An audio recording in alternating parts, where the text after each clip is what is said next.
માં ભારે વરસાદ બાદ કુદરતનો પ્રકોપ જોવા મળ્યો। ભારે વરસાદના પાણી સાથે મસમોટા પથ્થરો ધરાશાયી થયા।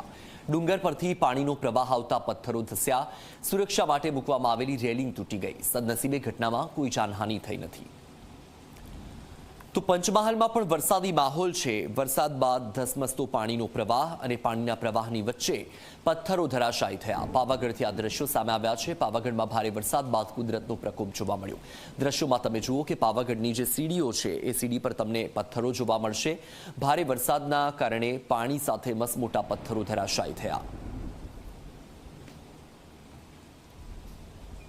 અમે અહીંયા પાવાગઢ ખાતે દર્શન કરવા માટે આવ્યા હતા અને અમે જ્યારે આ ઉડન ખટોલો બંધ હતો અને તે ટાઈમે અમે ચડવાનું ચાલુ કર્યું ત્યારે અહીં રસ્તા વચ્ચે મોટા પથ્થરો જોયા છે જે રેલિંગ તોડીને ઉપરથી નીચે આવ્યા છે। આ સમસ્યા છે જરાક ક્યારે બી કોઈક માણસ ઉપરથી બાળક લઈને કાં તો કોઈક ગળે માણસ લઈને નીકળે અહીંયાથી અને કોઈકને ઈજા બીજા પહોંચે એવી જાનહાની થાય ત્યારે માતાજીને અમારા ટ્રસ્ટ વાળાને કહેવાની આટલી ફરજ બને છે કે આ પથ્થરોનો વહેલો સકે નિકાલ કરો। અમુક ઠેકાણે પાણીનો ધોધમાર પાણીના કારણે જે પથ્થરો રડી આવ્યા છે એ પ્રોબ્લેમ કરે છે ને અમુક ઠેકાણે જે લાઈનો જે નીકળી ગયેલી છે તો એના કારણે થોડુંક પ્રશાસનને થોડું ધ્યાન દેવું છે